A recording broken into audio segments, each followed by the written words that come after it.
नमस्कार, मैं कपिला। डॉक्टर राहुल सचदेव ये IRIA के बिल्डिंग कमेटी के जो है चेयरमैन हैं। इनसे हम इसी के बारे में बहुत सारे सवालों के जवाब जानेंगे। डॉक्टर साहब, आपका बहुत बहुत स्वागत है हमारे चैनल पर। Thank you. डॉक्टर साहब, जैसे कि हमने सुना भी यहाँ पे कि प्रिवेंटिव रेडियोलॉजी को लेके काफ़ी सारी बातें हो रही हैं, तो मैं ये जानना चाहती हूँ कि इंडिया में प्रिवेंटिव रेडियोलॉजी का जो है वो क्या स्कोप है? कहीं पर भी, इंडिया में भी और इंडिया से बाहर भी, प्रिवेंटिव रेडियोलॉजी का स्कोप, हर प्रिवेंटिव मेडिसिन का स्कोप ये है कि हमने उन चीज़ों को, जैसे आपने सुना होगा prevention is better than cure, तो इससे पहले कि पेशेंट बीमार हो, हमने उससे पहले ही उसका डायग्नोसिस करके और उसमें सुधार लाना है। सही जी सर, हम दोबारा करें?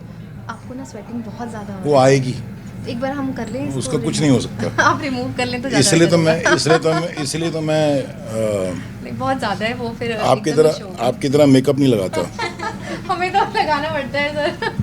सर के आंसर शुरू करते हैं? हाँ, सर के आंसर से करते हैं जी सर। आपने ना ज़्यादा कैमरा में देखना है ठीक है जी, कि ऑडियंस के लिए ही है। शुरू करूँ?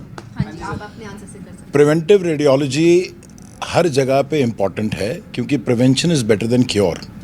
और हमने जो चीज़ करनी है कि इससे पहले कि मरीज़ बीमार हो, हमने उससे पहले ही उसे डायग्नोस करके और उसकी ट्रीटमेंट शुरू कर देनी है।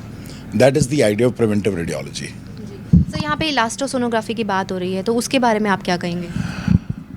हाल ही में पिछले कुछ 10-15 सालों से एक नई टेक्नोलॉजी आई है जो कि हमें ये बता देती है कि लिवर में कितना ज़्यादा हार्ड हो चुका है। जब लिवर ख़राब होता है अलग अलग वजहों से, जैसे कि अल्कोहल से, जैसे कि जॉन्डिस से, या और कोई भी बीमारी लिवर में हो, तो वो हार्ड हो जाता है। तो इससे हमें ये पता चल जाता है लिवर कितना हार्ड है। और उससे अगले पिछले 3-4 सालों के अंदर हमने एक और नई चीज़, टेक्नोलॉजी अब आई है जो कि हमें ये बताता है कि लिवर के अंदर चर्बी कितनी है, फैट कितना है। तो वो फैट जब हम पता लगा लेते हैं, वो पहला स्टेप है लिवर को फाइब्रोसिस जिसे हम कहते हैं, या सिरोसिस में जाने से पहले। तो हम पहले स्टेप के ऊपर ही कैच कर लेते हैं जब लिवर में फैट आना शुरू होता है। सर, मैं ये जानना चाहूँगी कि इलास्टोसोनोग्राफी जो है वो जो हमारे रूरल एरियाज़ हैं वहाँ पे वो कितना बेनिफिट रहेगा? मतलब जो गरीब लोग हैं उनको इसका बेनिफिट कैसे मिलेगा? जी देखिए, दो चीज़ें हैं। बीमारी तो कभी भी किसी को भी हो सकती है, और ये बीमारी होती है ज़्यादा करके उन लोगों में जो ज़्यादा मोटे हैं, जिन्हें डायबिटीज़ है या और कोई इस तरह से प्रॉब्लम्स उनको हैं। गरीब लोग मतलब ये बीमारी ज़्यादा करके तो अमीरों की है, क्योंकि गरीब तो बेचारे खाते भी बहुत अच्छी तरीके से हैं, और गरीब जो हैं वो उनकी वर्जिश भी बहुत हो जाती है दिन का जो काम अपना करते हैं। तो ये बीमारी एक्चुअली तो ज़्यादा अमीरों की हैं बजाय इसके गरीबों की। सर, मैं ये जानना चाहती हूँ कि जितने भी कई बार ऐसे बहुत सारे कंप्लेंट्स आते हैं कि जो स्कैनिंग सेंटर्स हैं वहाँ पे जो है सेक्स डिटर्मिनेशन को लेके बहुत सारी कंप्लेंट्स आती हैं लोगों की, तो उसके बारे में जो IRIA है वो उसको रोकने के लिए क्या कर रही है?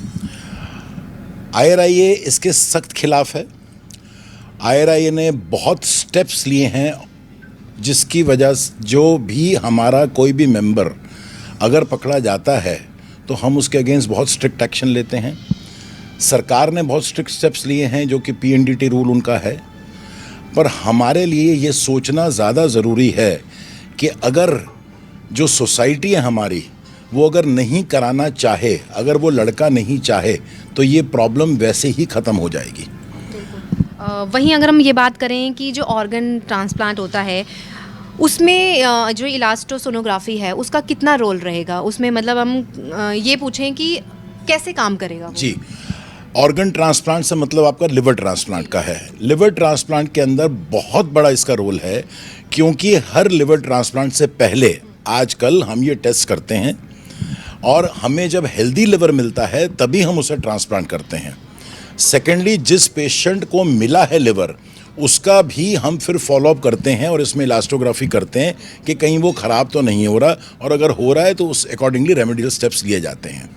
जैसे कि पंजाब में बहुत ज़्यादा जो है लोग अल्कोहल का सेवन करते हैं, तो उसके लिए आप यहाँ पे क्या मैसेज देंगे कि इलास्टोसोनोग्राफी के थ्रू क्या वो रोका जा सकता है?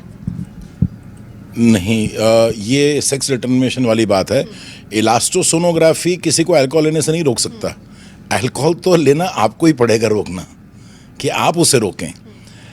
हम ये कर सकते हैं कि हम आपको बता सकते हैं कि एग्जैक्ट वैल्यू दे सकते हैं आपको, कि इतनी वैल्यू आपकी, इतना लिवर आपका ख़राब हो गया है, तो अब भी अगर आप रोक दें, क्योंकि सबसे बड़ी बात यह है कि जो लिवर है वो एक ही ऑर्गन है बॉडी में जो कि हील हो जाता है, उसका डैमेज रिवर्सिबल है।